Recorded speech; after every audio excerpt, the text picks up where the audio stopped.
From DPWH, Leo Salvador, Engineer Salvador of DPWH NCR.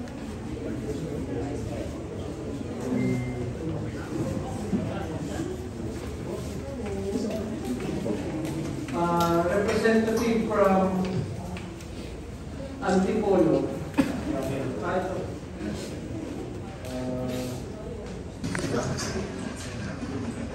Attendance.